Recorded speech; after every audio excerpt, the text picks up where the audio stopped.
Hello and welcome to the Fishing Guide Podcast. I'm your host, Brad Wiegmann. We are having a riot. No, we're not having a riot. We are at White's annual fish fry here in Lowell, Arkansas, I believe. That's right. And it's crazy. We got bouncy houses. I may have to go jump in a bouncy house, but we got Cameron and Bethany White is here. Brian, our special guest. And he is actually going to give us a tip to catch more crappie, but you got to wait till the end of the show, and he's going to tell you, he's holding back. He's going to tell you the secret to catching big fish, and so we're excited about it. How'd this all come about? This is a big crappie fry. Yeah. This started about 9 years ago. When we started fishing tournaments, we wanted to give back to the sponsors that give to us. And, you know, it could be products, it can be money, or whatever we felt in our heart, not only to give back to them, then we started bringing in family and friends. And you can see after 9 years, we've cooked 1,500 fillets today. There's 300-400 people here today. So it's an evolving door. For you and Bethany, that's just the afternoon of crappie fishing, isn't that? 15. Do I have to do the math? How many crappie did you clean? We actually keep a tally sheet. So, all right. We have to for this, at least. Right. Yes. Yeah. And the background is you guys fish the Crappie Masters and then the Arkansas Crappie Masters. Correct. Is that correct? Yep. Yes. And you're pretty good at it. Are you not? We've got better every year. Yep. Yeah, you've done really well. Yeah. And so we love the community of crappie fishing. So not only do we try to strive to be better, but we want to be part of the family and show the tradition of our elders that have been before us. That's a big thing for us. Steve, that'll be on in a minute. Brian has been around crappie fishing for a long time. And actually, the crazy thing is, me and Brian started off at Crappie Masters together. We all fished local here. Then me and Brian decided one year to give it a shot to go on the national trail, and that's what we did. We did it for 2 years, and the itch went from there to this girl that all of a sudden she got in the boat, and Brian still fishes. So talk about ending up in the boat with your husband. No one's going to listen to it, so you say whatever you want. I think it was just kind of, it obviously takes a lot of time when you're gone fishing. So it's nice to be able to spend that one-on-one time with each other. Right. In the beginning, there was definitely a learning curve. You know, we had to learn how to be partners on the boat, and I had to learn how to let him tell me what to do. So that was fun. But look at Brian. He's laughing. He has made me a better fisherman, and he's really good at being supportive on it. And just, it's been a lot of fun. It's been a lot of growing, and like he said, just the community that we have met, Steve and Sally out in just down in Louisiana. We have met so many people, and I think that was a real draw for me too, because he would come home and talk about these people that he's met, and it would feel like I knew them. So actually to get out there and travel with him and get to know him that way was really nice. Yep. What do you think's the secret to your success? What do you think? And then I'll ask Cam. I would say just knowing our place in the boat is probably the secret to our success. I have my place in the boat when it comes tournament time, and Cameron has his place. And so we both are very competitive, and we both love to fish. And so if we can on a lake, we're both throwing at fish. We're both trying to catch them. But once a fish comes in the boat, I'm taking that fish off. I'm weighing it. I'm putting it in the cooler. So I know my boat. Cameron stays on the trolling motor. That is what he is best at. And so we just kind of do our things, and it works for us. Yeah. And what do you think is the secret? I think she does a lot for me just mental-wise, because it's like anything in tournament fishing. You got so much pressure you put on yourself at the beginning of the tournament. And say that we're in a couple hours and we don't have a bag. Right. The support is I can get frustrated about it, and it's great to have that second person in your boat reassuring you, hey, it's fine. They're going to show up. Keep covering water, doing what you're doing, and that's a big success for us. Her balance in the boat with me for my mental stable. Yeah. So Brian, you've been in a boat with both of them, I assume. Mm-hmm. Yes, That's I the have. same. So who do you think is the better fisherman? Or you want me to sit between you two so we don't start something here? Okay. I'm going to say she is. I'm pushing you out of the wheelchair. That's it. So you fish a long time with these people. So and you've been around and now you fished against them. and fished against them. Mm-hmm. Yeah. That was tough, wasn't it? No, it's a lot of fun. Yeah. A lot of trash talk between us. So it's always a friendly little bet between all of us, when we're at a tournament. When does the Arkansas Crappie Masters, when did that start? It already started, right? It'll start next week. Next week? Yeah, correct. Okay. Next Saturday. Yep. And so where does the Arkansas Crappie Masters, where do they go? What reservoirs? We start off with the Greason. Okay. Are we on Mill? We honestly, I don't haven't know by even heart, looked at but it we real are bit. going to be We're on on Millwood Millwood. Beaver for championship. Yep. Right, I saw Championship that. is going to be in our backyard. April. Finally. I mean, we've traveled to every lake there is. We got Lake Washita, Lake Darnell, Is Nimrod, on it this year? Blue Mountain. They're on there. I think Greason's the other one. Right. Will you guys fish any other tournaments? Yes. Yeah. No, we'll All right. fish the Crappie Masters. We'll try to fish at least 2 or 3 of them. Yep. On the the ones National that are Trail. close by, is that it? Yeah. Typically, we always go to Louisiana and we fish with them down there for sure. Then we turn around and fish. Steve does a tournament down there, an hourly tournament. That is probably the funnest tournament we fish all year, and he can elaborate on it when he gets up here. That is it's a blast. It's an hourly payout, and it takes a lot of pressure off you. Right. There's a lot of money on the line. So. Right. And then we'll probably fish maybe Grenada this year. Yeah. We fished Eufaula because it's close, but we fished Grenada in the past. Hasn't been the greatest to us, but we're looking for it. Yep. So one of the reasons why you're here is also doing some fundraising. So Brian, the fishing community always seems good about coming together to help people. Absolutely. And that's what you guys are actually doing here, and you're having a fundraiser. Brian, you were in pretty good shape before you had a stroke. Is that correct? Yes. I had a stroke a year ago.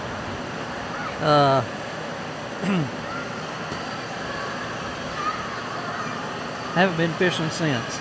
Oh, you haven't? No. Not yet. But He's working on it.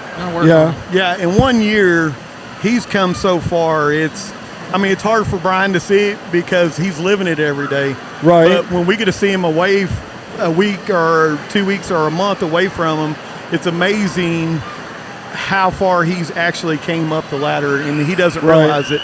But hopefully next year, this will be the last season that he'll sit out. Right. And we got him back in the boat and get to talk smack to him a little bit.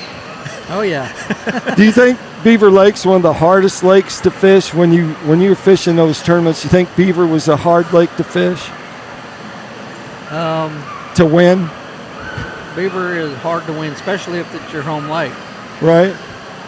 It's a lot of overthinking it. Yeah. Too many I know spots. where a million places to go out there are. Right. And your mind just goes through them all when you're out there on tournament day. Yeah. I need to go here. I need to go here. I need to go here. Yeah. But if you do that, you'll just run around all day. Right. Well, I've seen this white Skeeter, got silver trim. I see it running back and forth all the time on this Saturday and Sunday. I don't know what they're doing. I think they're looking for fish, huh? Yeah. Probably so. I think Brian's caught a lot of fish out your back door. Yeah. I'm pretty confident he has. Brian, have you? I know I have.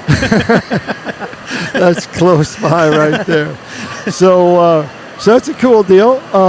9 years, this big event's been happening. It's growing every year. Yep. It's packed. I don't know, you see in the back, but tell everyone what you got here and who's sponsoring this. Yeah. Or helping sponsor this. Yeah, so we have our bouncy houses, a few of those for the kids, and we typically do a petting zoo, but with the weather, we actually couldn't do it inside. We have a cornhole tournament, face painting, of course, fish, all the fried crappie and fries you can eat, and people just bring a side dish and kind of just join in. And then Cameron and I do a lot of this on our own, and we do it for our sponsors and our family for all the support they give us. So I think this year's been great for us because, I mean, we always want to give back. I mean, as being if you got a sponsor on you, I feel like it's an obligation to do something for that company, if it's in the fishing industry or if it's away from the fishing industry. I think there's a lot of missed opportunity to anglers out there that think that it's just your mindset's just fishing sponsors. There's so many more sponsors out there. We have like Boss Hog Off-Road, Trade Pro Plumbing, First Choice Flooring. These guys are huge contributors for us because it's actually money. The product's great. I mean, don't get me wrong.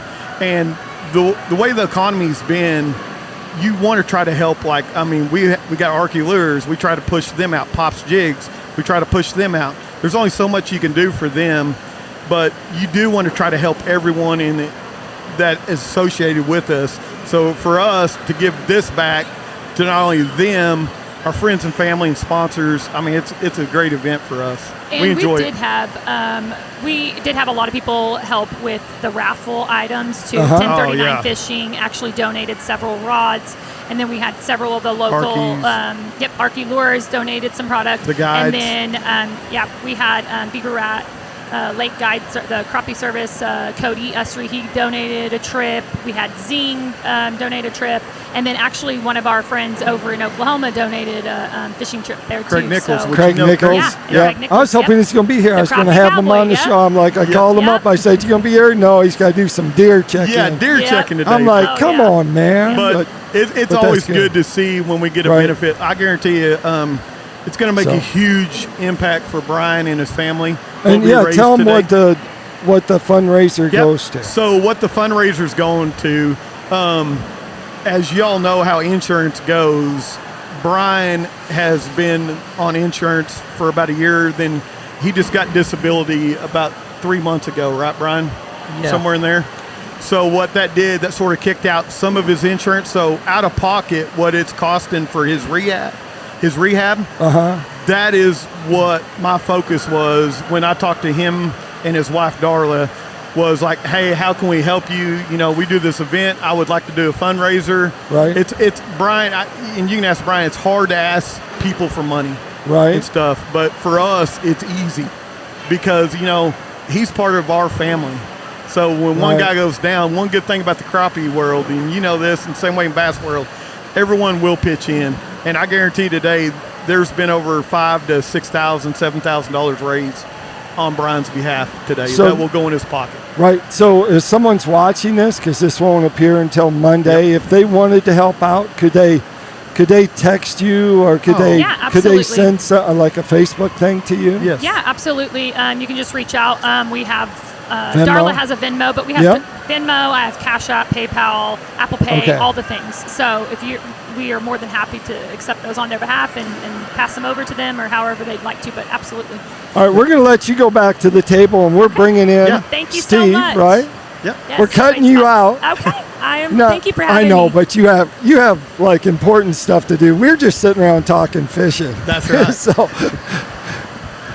so tell us your name and a little bit about your tournament. What's the name of your tournament? Steve Adams. The name, we started it 4 years ago, and it's Crazy Crappie Cash.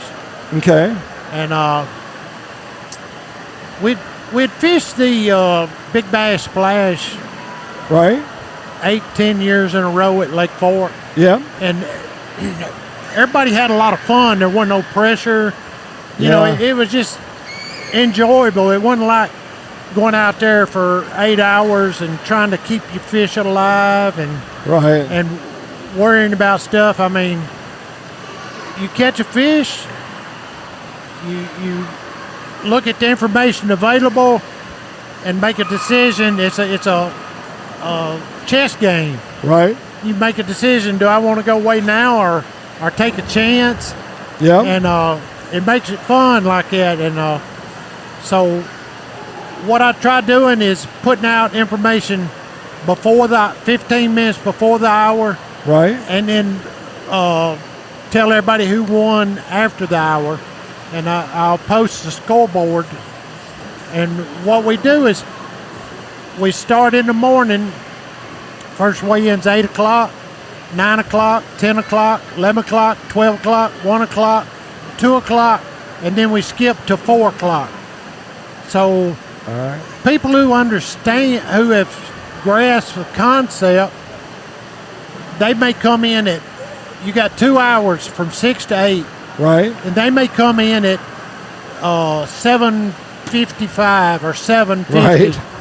And they may have 2 fish. They'll weigh one, go back to the boat.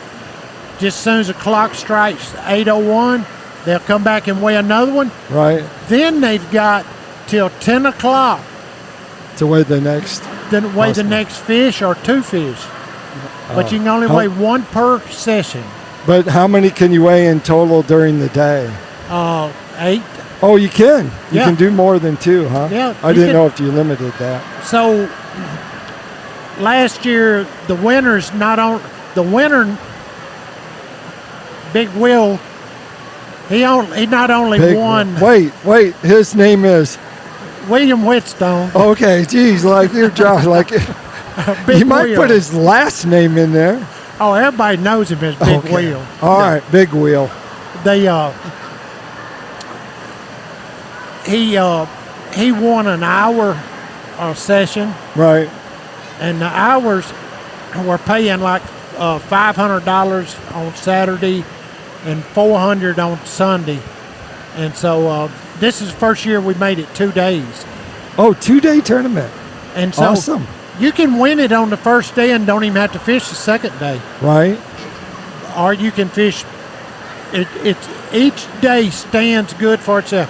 All right. If there's 107 entries, first place each hour is $750, Wow. and it pays 5 places.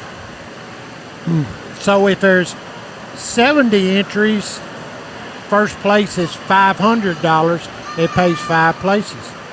So it's determined by the number of entries each day. Tell us again, what's the name of the tournament? Crazy Crappie Cash. Crazy Crappie Cash. And You don't want to miss cash. it. Cash. Cash. Oh, I like that. Cash money. So, have you made any cash in this tournament? I did not make any cash last year, but I did win the beat down mount. So I did. Oh, you did win. Oh, yeah. You won. If you Yeah. got a beat down mount, Yeah, I you did. won. Yep. We have a lot of great sponsors. I mean, Beat down. Beat Sounds all right. Down, Monster Marine. Uh-huh. I mean, Monster Marine has donated, supported the tournament with batteries and chargers. Right. Amped Marine out of Longview, Texas. They make all kinds of stuff for the boats. HH. Rods and Reels. This year, Kurt's going to From 10:30 set up done. and support it. And we got some new sponsors on board that I'll be announcing here before long. But there's a lot of stuff going on Darbone. I can't say the date, but Crappie Masters has moved to February like they used to be. Okay. Blake hadn't posted the dates yet, All right. but they're February. We're the first weekend in March 7th and 8th. Okay. And then there's a big bass tournament for high school. It's going to be over 200 entries. Yeah. The third weekend is Sea Ark. Oh, Sea Ark yeah. is opening their Sea Ark Owners Crappie Tournament. Alex told me they're opening it up to non-Sea Ark owners. Oh, wow. Yeah. Jeez. And he didn't guarantee it, but the Sea Ark owners are competing for a boat to draw. Yeah. And he said there is a possibility that he is trying to see if he can come up with another boat for the non-owners to have something to look forward to. All right. Well, that takes us to Tackle Time. Tackle Time sponsored by PICO Lures. PICO Lures, of course, has a complete line of hard and soft baits. Anything you want to catch, game fish-wise, they probably have something for it. Make sure if you're crappie fishing, check out the Scope Eye jig heads because they're super popular and a good reason because they catch fish. Our other sponsor of the show is B&M Pole. And so B&M, of course, has a complete line of poles for everything from brim fishing to trout fishing to cat fishing to, of course, crappie fishing, and that's what we've been talking about. They have the brand new 18 and 20 foot BGJP pole, which just came out, and there's going to be a lot of people fishing with them, probably trying to get some cash That's right. during the tournament, pun intended. So that's a pretty cool deal. Yeah. We'll start with you. If they want to find out more about your tournament, where do they go? Okay, crappiecash.com on the internet. Okay. Or there's a Facebook page for Crappie Cash. Okay. crazycrappiecash.com or Crazy Crappie Cash on Facebook. All right. And I'll be posting event information within a month. Okay. Yep. Sounds good. It's already the end of the year. Brian, we talked a little bit about fundraising and stuff, but we'll come back to you because you're going to give us that tip. Tell us, Cameron, if they wanted to donate to this event or donate to Brian. Yeah, you can just send us a message on Facebook, on Messenger, Instagram. Bethany has Instagram. You can get a hold of us that way. If you don't know our number, that's fine. Other people do know it, but Facebook works the best way. All right. Okay, we've waited the whole show so we can find out this tip that's going to help us catch more fish. Let's say, what would that be? If you could tell someone out there, what would it be? The biggest tip is to learn boat control. Okay. Boat controls everything in crappie fishing. Okay, there you go. There you have it. Like we always like to end the show, make sure you keep your hook sharp, your lures in the water. I just wanted to say one more thing. Oh, all right. I just wanted to say I appreciate the Whites. We've been good friends for a long time now, and I really appreciate the Whites for this benefit raffle today. It's going to make a huge difference. It's pretty awesome. Yeah, it is. Yeah. All right. We'll end the show now. Like I always like to say, make sure you keep your hook sharp, your lures in the water.